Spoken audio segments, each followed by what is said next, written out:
Okay, I'll show you the leather back that I made for the iPad Pro here, and it's just kind of so big that it's hard to find a good place to rest it. So I'm just looking at the kind of the edges there and a little cutout for the camera, and it's not perfectly concentric and probably a little bigger than it needs to be, but that's all right.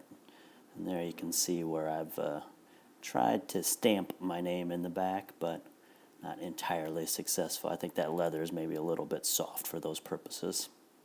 So here's what I like about that back. It's not too thick, but it allows me to kind of push that around my desk or my work surface and not worry about scratching up the back. It also gives me a little bit of finger hold to lift that up off the surface of the table here.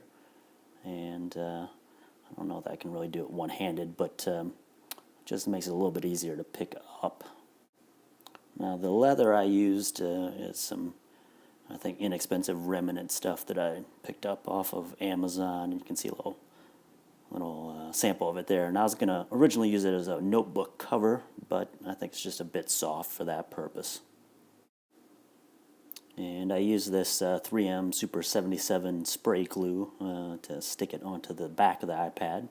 And this is that glued up section. You can see the masking tape where I covered it up. I didn't want to get glue all over the logo or the seam between the back of the iPad and the logo, thinking that might be a little bit hard to clean up if and when I take this thing off.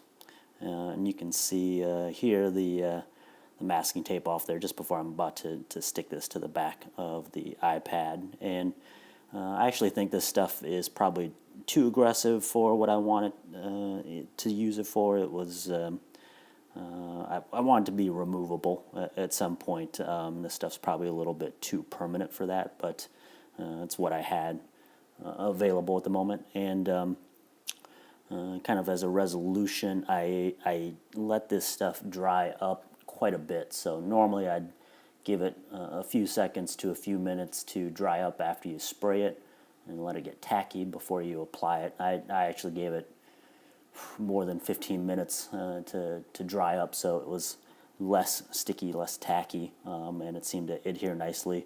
It does seem to peel away pretty cleanly. I've tried a few corners of this to peel it away just to see what that would be like. And then if you're like me, you've always got junk laying on your tables and your desks, and it just gives you a little protection for the back of this thing.